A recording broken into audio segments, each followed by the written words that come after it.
Greetings, my name's Nathaniel, and today I want to talk to you off. I've realized with fantasy dwarfs, so you know how in the whole realm of generic fantasy, and of course every person's interpretation is different, but in the public consciousness given to most of us, thanks to role-playing games in Lord of the Rings, you have certain societies and methods on how elves, humans, and dwarfs and stuff are. Humans, they live in their hamlets and villages and towns, and elves live in their treehouses. Actually, that's another thing I realized. Elves are not always.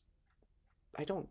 I mean, treehouses and all are, and I don't know where. But anyway, today I want to talk to you about some problems I realized about dwarfs and some tweaks in their society from what you'd expect you'd need in order to allow them to work in their great fortresses. So when you think of a dwarf home, you think of the quintessential dwarf place, the Lonely Mountain, a great caverns and halls chiseled out of stone of a mountain while they're mining and stuff. And I think this is really cool, and it's a nice distinction. It's like, instead of like the crude caves and tunnels of orcs, and the dwarfs in them are impressive too. In Tolkien, they dwarfs don't have a very good time. They're kicked around a lot.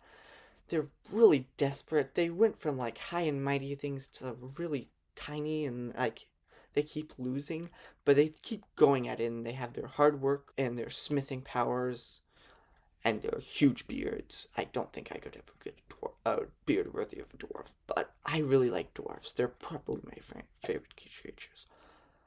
But their dwelling places, there are some issues, and that primarily revolves around that they're usually built in a hollowed out mountain or like a mountain range, depending on how big and stuff. But while digging inside the mountain is really cool, there are some problems. It wouldn't work the same as a human village, and that's how most stories portray them. The one reason why you can't is you don't have flexibility. You have to work with the area around you. Now, dwarfs are master craftsmen, but they can only go so far. There are some limitations.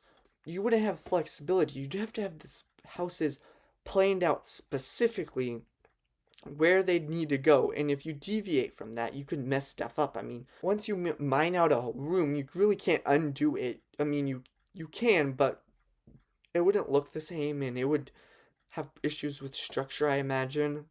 And even if you could have a degree of flexibility, you couldn't have your normal breakdowns. So, like in a village, everybody has their own house, they have their own table, they cook their own meals, stuff. You really couldn't do that with a fortress, because where's the smoke going to go? You could make some chimneys, but if you had a lot of rooms, you couldn't really. If you had and like fortresses are like the management of hundreds and hundreds of smokestacks, and like you'd have pipes, and then you'd have to clean them, and they'd have to be small to get everything to fit. That would be a logistical nightmare. In order to have everybody have their own rooms and kitchens and everything, you'd have to sit down at the very beginning, and you'd have to plan out the entire thing, exactly where every single room was going to go, where all the kitchen smoked houses were going, and all of that. Not to mention you'd have all your standard like forges and furnaces and everything. One way you could mitigate this is, instead of having an individual hearth, you could have a more of a communal thing, like a communal kitchen, a communal dining hall, and you could have some degree of heating. I'm not really worried about heat for the dwarfs, because you could make bed warmers or like furs, and once you get underground, it gets pretty warm. Like they have it's like a stable, some certain degrees, I don't know what, but it's a steady, like I think it's in like upper 60s, that once you get deep enough, it's a reasonable heat thing that if you just piled on a couple blankets, a steady dwarf would be able to sleep perfectly fine. So I'm not worried about heating fires, but for the cooking, the only way I can conceivably do a fortress, if has a communal cooking fires and stuff, and communal bathrooms, because all the plumbing stuff. But that kind of changes how the society would work. because you can't have a trading society where everybody buys their own food and cooks it and stuff if there's one stuff. The citizens would be less independent. You could still have things like trade, like the famed dwarven blacksmith is way wealthy than the family of dwarf miners. Stuff like that. But you would need to change it. Another thing is there's a finite amount of space. Ducks for fire and stuff aside, you can only go down so far before it gets to be a pain. Because maybe your dwarfs don't need sunlight, maybe they don't need light. You're going to need resources that are above ground. You're going to need to be able to go up to get food supplies. You're going to need to be able to, in fact, I would argue that you would need on the mountain some kinds of gardens and sheep pastures because, yes, a dwarf mountain, once it gets going, like the Lonely Mountain, they can just trade with them in a dale and get all their food. But starting out, you're not gonna find the stuff, and I'm not just talking about like Minecraft where like you have to go to Y whatever. That's not. We all know that's not how it works. But you'd have to build up before you can have goods to trade, and you'd have to like make alliances with the people around, and until then, you can't pack all the food you need to get the thing up. You need some. It doesn't even have to be like 100% of the amount the dwarfs need, but you need food. So clearly, you'd have like window boxes or herds of sheep and stuff. Maybe like dwarf peasants living above ground around the thing. But back to what I was saying is eventually if you go down too much, the resources would get to be a pain. I'm sure advanced dwarven societies would have something, but there is a point. They can only have a finite amount of dwarfs, and then they'd have to move on, which is not a bad thing, but that's something to keep in mind, because without a range, you can't have like thousands and 10,000s and tons of dwarfs. But usually dwarfs are like, of the ratio, there's more humans and elves than dwarfs in given army. But that's good because like one dwarf is worth like 4 or 5 dudes. So with the elimination of individualized facilities, you'd need a change in their society. There's 2 ways I can see you'd be able to do that. After some thinking, I have one idea, which I'm kind of proud of, that instead of basing a dwarf fortress or mountain off like your town equivalent, if you think about it, a castle. You have your great Lord of the Dwarven Halls, and he's like the Lord of the Keep. And everybody who's in the fortress actually, they work for him to a certain extent.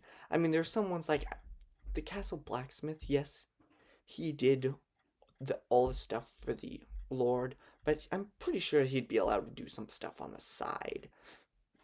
I don't have a primary source or anything to back up, but you have stuff like that. Everyone's theirs in the work of the Dwarven King, and part of the pay is their room and board, and that's how they get their food, and that's how you can get the communal and also like a hold on how many people are there. It doesn't even have to be a king. I had some fun thinking of what happens if it was like a dwarven mining company instead of a ruler. There was a board and it was like a company venture and everyone was actually paid. It was permanent, but it was like a outpost post for the trading ones and more like in the age of colonialism you have like the East India Trading Company and like you have the like West Mountains Dwarven Trading Company and they like go there and like they claim the mountain and they hire the people and they dig it out and then they go trade with the locals and then send it all up to the glory of like the dwarf whatever kingdom they work with.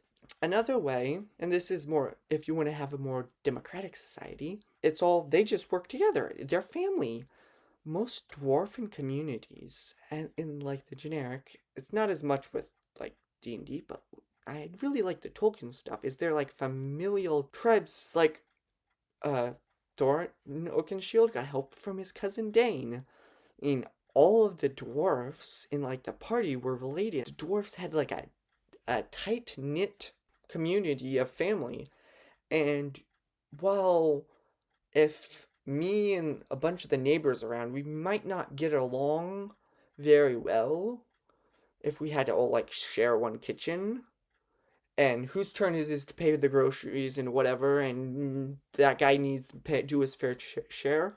With family, you can let it off a little. I mean, cousin Tony now is will make the food, and then it's Grumpy's turn and he'll cook, and everybody takes a turn cooking. They work on doing it out together, and that's the way you could do it if you wanted to have a more like democratic society of dwarfs, is they just get along together. But you'd have to think of a way to regulate stuff and rules if it wasn't just families. You can have a society, but eventually, once you get so many people, you need rules, or else people will just like run into each other, and there's always that one guy who'd rather be sleeping in his hammock than doing any work. And with family, is if you wanted to have a more easygoing way, that's another way you could do it.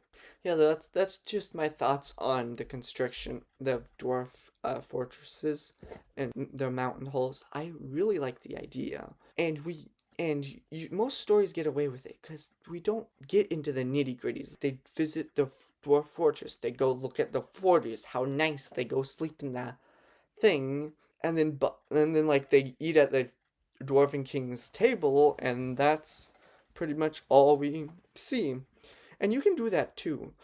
There's nothing saying you have to put it all. Then, in fact, if you info dump it, that's kind of worse.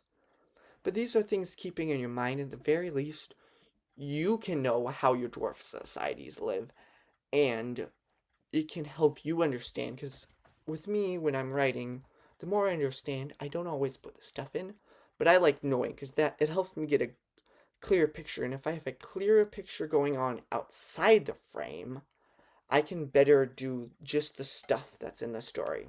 Anyway, I hope you enjoyed this video. I plan to be doing some more stuff like this going on, so if you like it, please like and subscribe. And I'll see you in the next video. Bye.